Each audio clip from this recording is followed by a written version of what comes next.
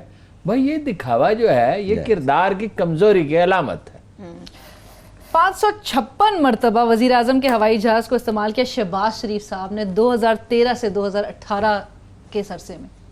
شہباز شریف صاحب نے ایک دفعہ مجھے بلایا, وہ میری ان کی پہلی ملاقات تھی پرائم منسٹر ہاؤس میں. راستے میں گاڑی خراب ہو گئی, جو کوئی ایسی بات نہیں ہے, ہوگی خراب, ذرا سا ہم لیٹ ہو گئے. انہوں نے پوچھا آپ لیٹ ہو گیا, میں نے معذرت کی, میں نے کہا گاڑی خراب ہو گئی تھی. اس پہ انہوں نے گودھم مچا دیا.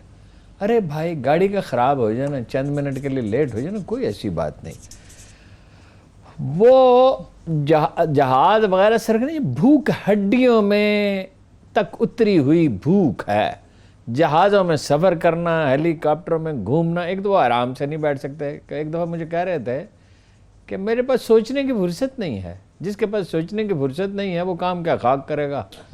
جس کے پاس سوچنے کی فرصت ہی نہ ہو, بس 18 گھنٹے کی بجائے آدمی 12 گھنٹے کام کرے, مگر سوچ سمجھ کے کرے نا. یہ بغیر سوچے سمجھے جو کام کیے جاتے ہیں اس کا نتیجہ وہ سرکاری سرمایہ, قومی سرمایہ ضائع کرنا ان لوگوں کا نزدیک کوئی معنی نہیں رکھتا. لیکن اب وقت آ گیا ہے, اندازہ یہ ہے, غیب تو اللہ جانتا ہے, کہ زرداری سے بھی جان چھوٹ جائے گی, آخرکار ان سے بھی چھوٹ جائے گی. ہماری قسمت میں انشاءاللہ بلاول کی اور محترمہ مریم نواز کی حکومت نہیں ہے. کچھ نہ کچھ اویئرنیس پیدا ہو گئی ہے اور امید ہے کہ سیاسی پارٹیاں جو بتدریج بہتری کی طرف جائیں گی. سول ادارے ہی ہمیشہ میں عرض کرتا ہوں, اچھی عدلیہ, اچھی پولیس, اچھے سرکاری محکمے, اچھی پٹوار, تمام یہی جب بنتے ہیں تو قومیں سرخرو ہوتی ہیں. We are instructed to go for a break right now.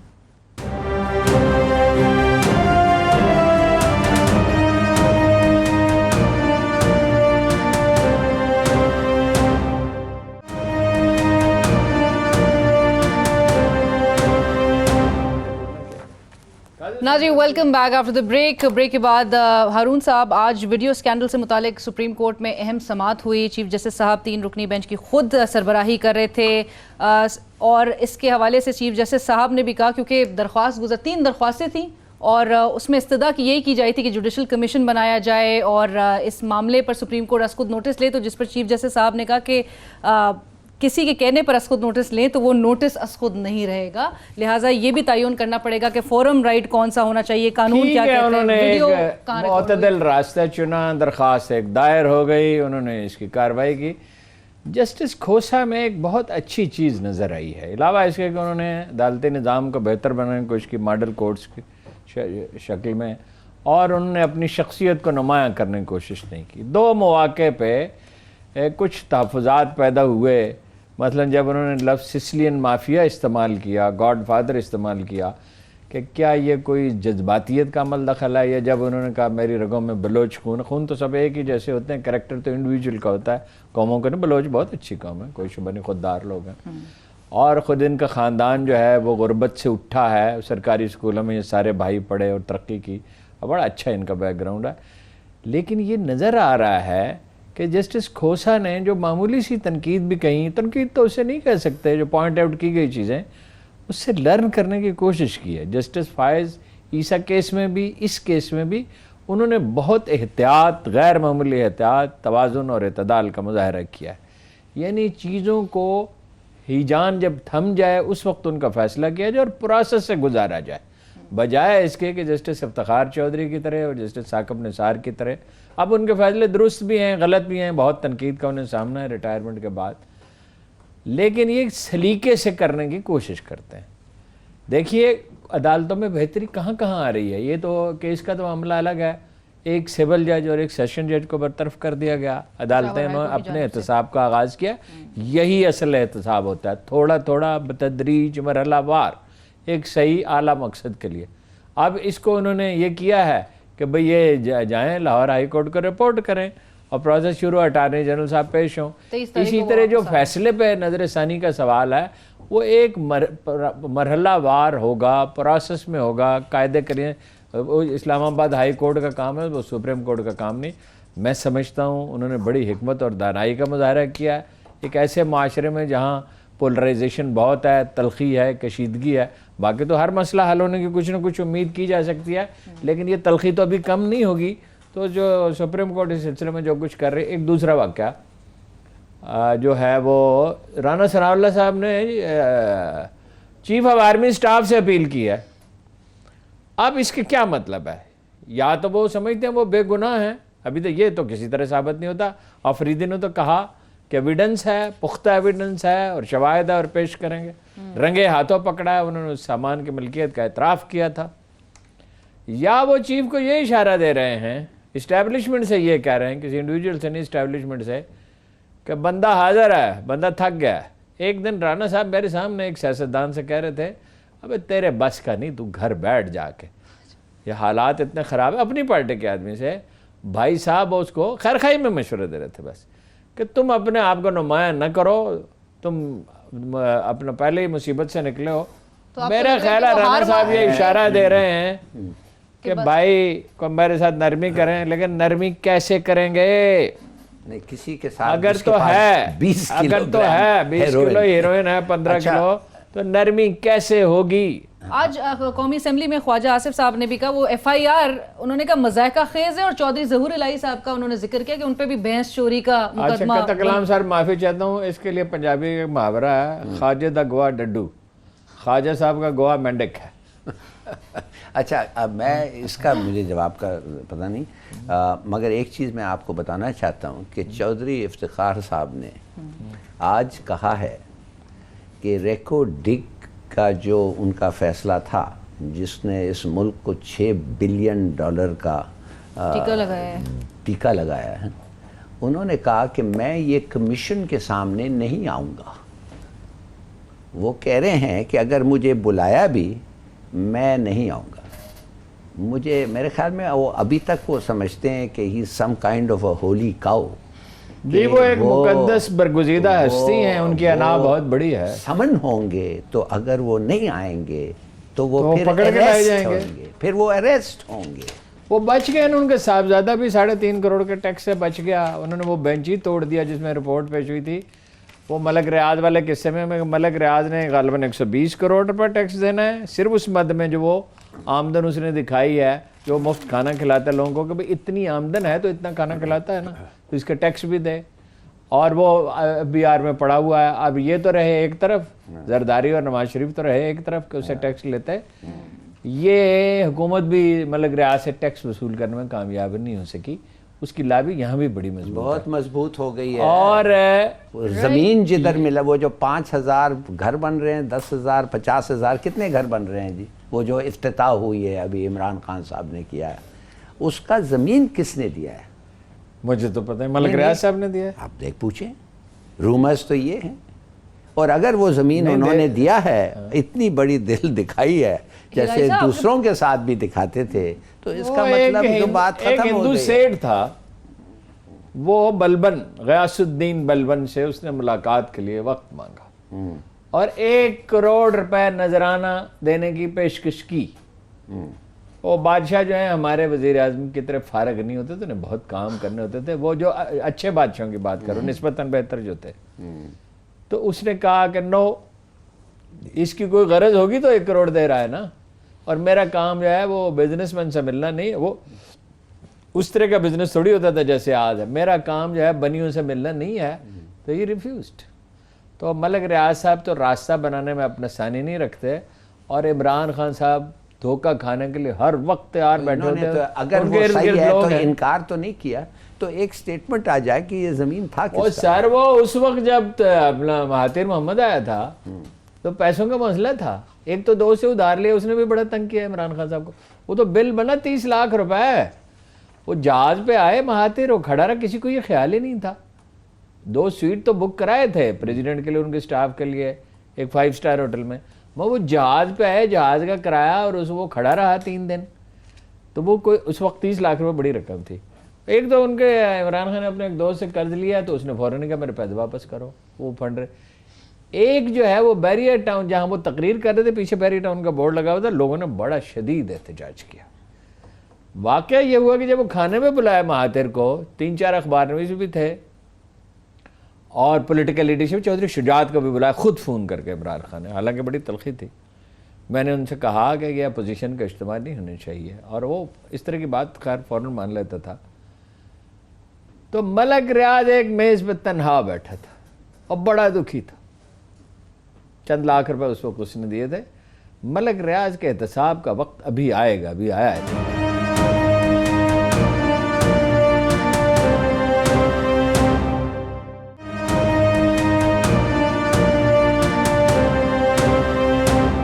State bank of Pakistan کا جو ڈیسیشن آج کا رہا، جو مانیٹری پالیسی اناؤنسمنٹ میں 100 تقریباً بیسس پوائنٹس کا اضافہ کیا گیا، 1% سیدھا کہنا لوگوں کو سمجھ میں آئے، 1% اضافہ کر دیا گیا. اس پہ تو ہلالی صاحب نے تبصرہ کر دیا نا. اور پھر سے کہوں کہ کیوں نہیں، کیا، لیکن اس کے امکانات مہنگائی کے حوالے سے کہا جا رہا ہے کہ مہنگائی کی شرح. آپ کا کیا خیال ہے کاروبار کہ ہلالی صاحب ڈانٹ ڈپٹ کریں اسٹیٹ بینک کے چیئرمین کو طلب کریں؟ نہیں، لیکن یہ پالیسیز تو کراچی جائیں گی تو اس کو تھوڑی ڈانٹ ڈپٹ کریں. دیکھیے اس کا کام یہ ہے کہ آپ کا ایکسچینج ریٹ کو کنٹرول میں رکھنا، آپ کا انفلیشن کنٹرول میں رکھنا، آپ کا کیا کہتے ہیں ایسے اس قسم کا رژیم آپ کے اوپر ہونا کہ یو ڈونٹ بیکم، جو پہلے ہو گئے تھے ایکسیسو اسپینڈنگ، آپ کا روپی ڈی ویلیو ہو کے ڈالر اپریشیٹ ہو گیا، امپورٹس پہ آپ رہ رہے ہیں،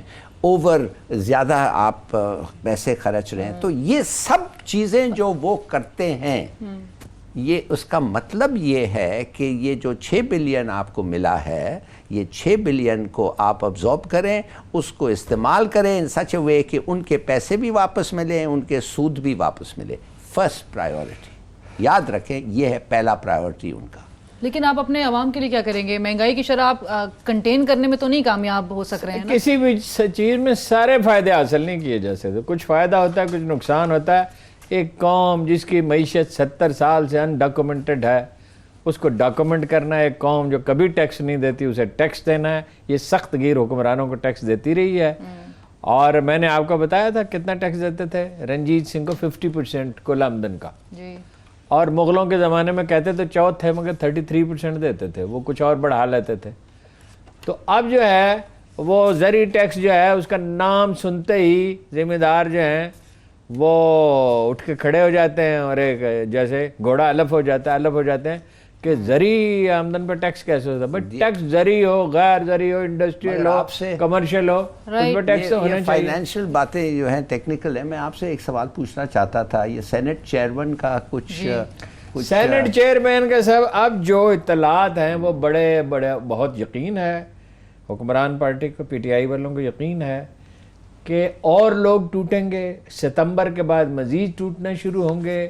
جو یہ امیدیں لگا کے بیٹھے تھے کہ اسٹیبلشمنٹ میں اور عمران خان میں کوئی اختلاف ہوگا، اس کا کوئی امکان دور دور تک نظر نہیں آتا. نومبر کے بعد بھی نظر نہیں آتا. کیسے ٹوٹیں گے یہ؟ تو ٹوٹ رہے ہیں سر، آلریڈی رابطہ کر رہے ہیں. ایم پی اے، کیا مل رہا ہے؟ ایم این اے، ڈیولپمنٹ فنڈ، تحفظ، چھوٹے چھوٹے کام، وہی سیاست جو ہے. ادھر 20 لوگوں کو آپ توڑنے لگے ہیں.